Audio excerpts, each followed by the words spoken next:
Ayan ang pagkain ng native.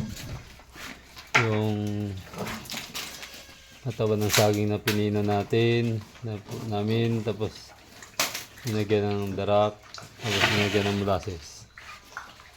Isa. Yeah. Dito sa may barako, lagyan mo. Nakain nila.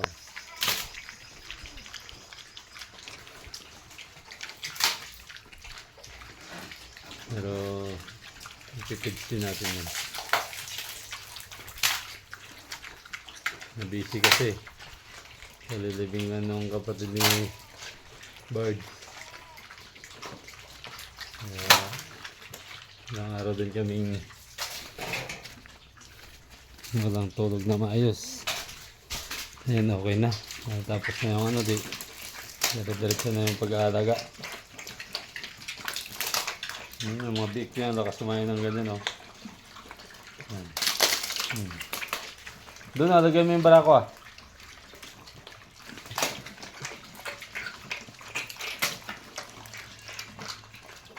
Darak lang yan ng palay.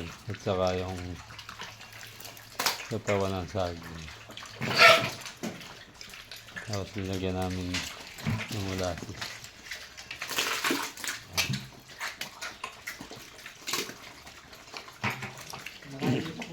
Ah.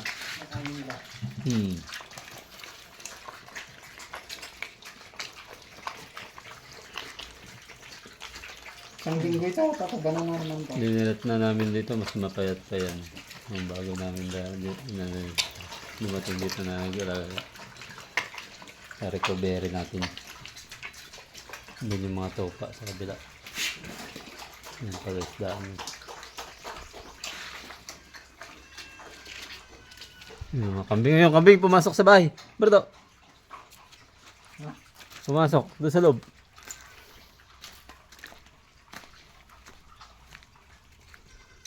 Dito tayo sa farm. Dapat yung mga sunod na buwan mas maraming mga alaga may lalagay dito. Yung giniling kahapon na pagkain nila. Balik na yung mga topa. Wala na, hindi na ako marunong sumipol do eh. Ayun, sa gitna, nasa gitna do. Nandun sila sa gitna ng kwan? Kangkungan? Nasa gitna ng kangkungan. Yung pispan. Ano to pa nandun? Ayun yung tumatakbo. Yun. Nira na naman nila yung ano. Yung kangkong kahit nabababad sa tubig mga yan. Ano? Zoom natin. Yan sila. Pispan dyan yung sa kabila na yan eh.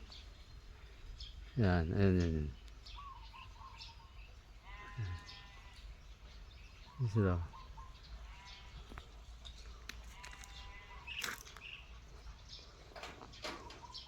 Talaga ng ano to, mga baby.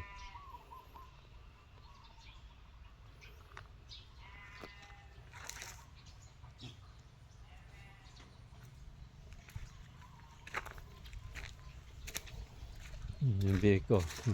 Nagsulo. Ano. Nilagyan namin ng darak doon. Yan, nagsulo siya. Okay guys, thank you for watching. Don't forget to subscribe my YouTube channel. Para updated kayo sa mangyayari dito sa munting kaharian namin. Na inaalagaan namin ng mga hayop. Ayan. Umangat na yung isa do.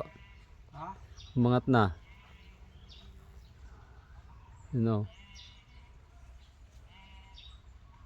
Sunod pa naman yan pagka may ano. Pagka may... Ayun, papunta doon, paikot.